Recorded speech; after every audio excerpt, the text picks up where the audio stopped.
Hello friends, what does it mean for a function to be increasing or decreasing? So when you say a function is increasing, graphically we can say that the function is rising from left to right, just like I'm drawing, right? Function is rising. And when you say the function is decreasing, it means the function is falling from left to right, just like I'm drawing. Okay, so now theoretically, when you say a function f of x is increasing on a particular interval, let me just copy this. So it means when you say the function is increasing, it means that when you take the first derivative, right? When you take the first derivative um, of that function, it's greater than 0 for any x in that interval.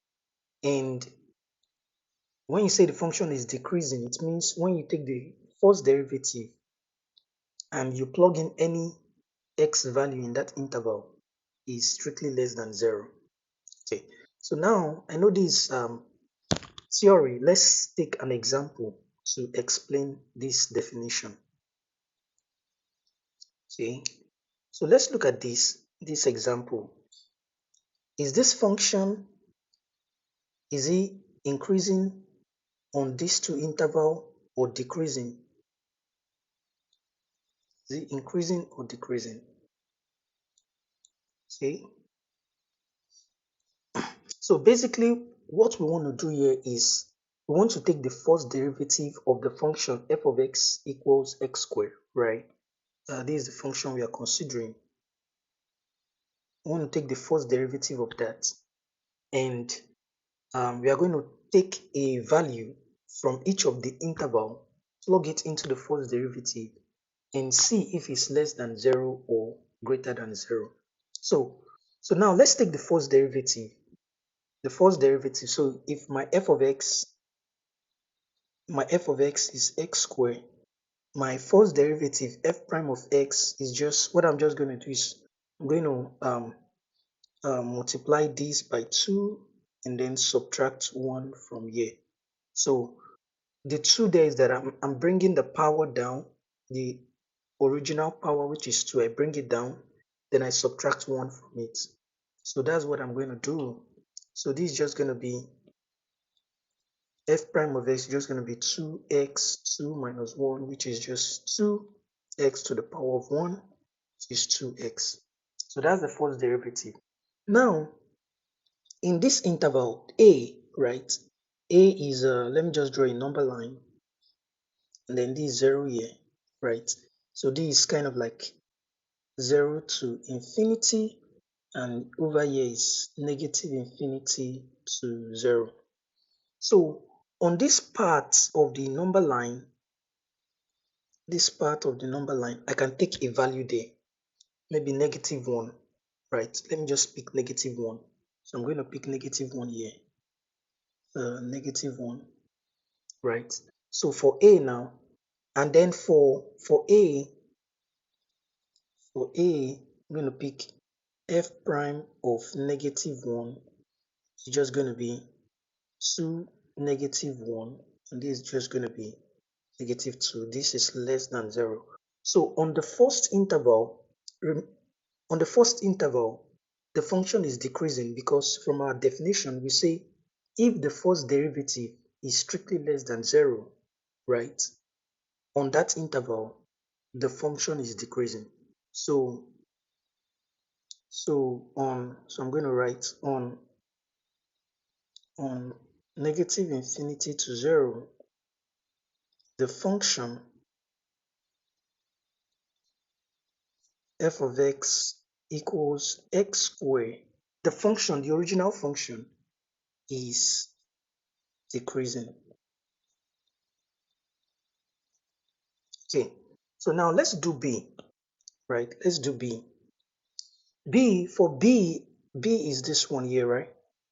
This one.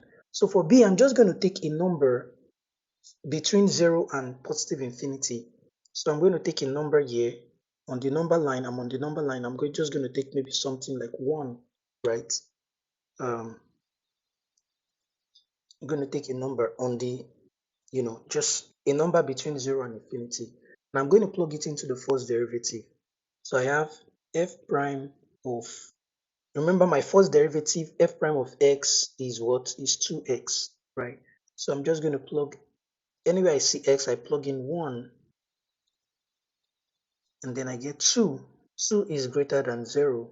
So on this interval, that is 0 to infinity, using our definition, right, if f prime of x is greater than 0, then the function is increasing. So let me write, on this interval, f of x, which is x squared, is increasing. So going back to the question, is f of x equals x squared increasing on the first interval? The answer is going to be what? It's going to be no, right? And then, is it increasing on the second interval? Definitely is increasing. So the answer is yes. Yeah, and that's it. And actually, we can look at this. If you plot the graph of f of x is equals to x squared, right? Let me just plot the graph here. Just plot the graph. X squared, the graph of x squared looks something like this. It is not perfect, but you see that um, this is 0, and then this way is to negative infinity. See that it's falling, right? It's decreasing, right? Which tallies with what we got here. And then for this one, on the from 0 to infinity, like from 0 to infinity, see that it is increasing, it's rising, right? So this is the graph of f of x equals x squared. So basically that's it. So if you want to check if a function is increasing or decreasing on an interval, you just take the first derivative and take a number in that interval, plug it into the first derivative, and see if it's greater than 0 or less than 0. And that way you'll be able to determine if the function is increasing or decreasing on that interval. I hope this helps. Thank you.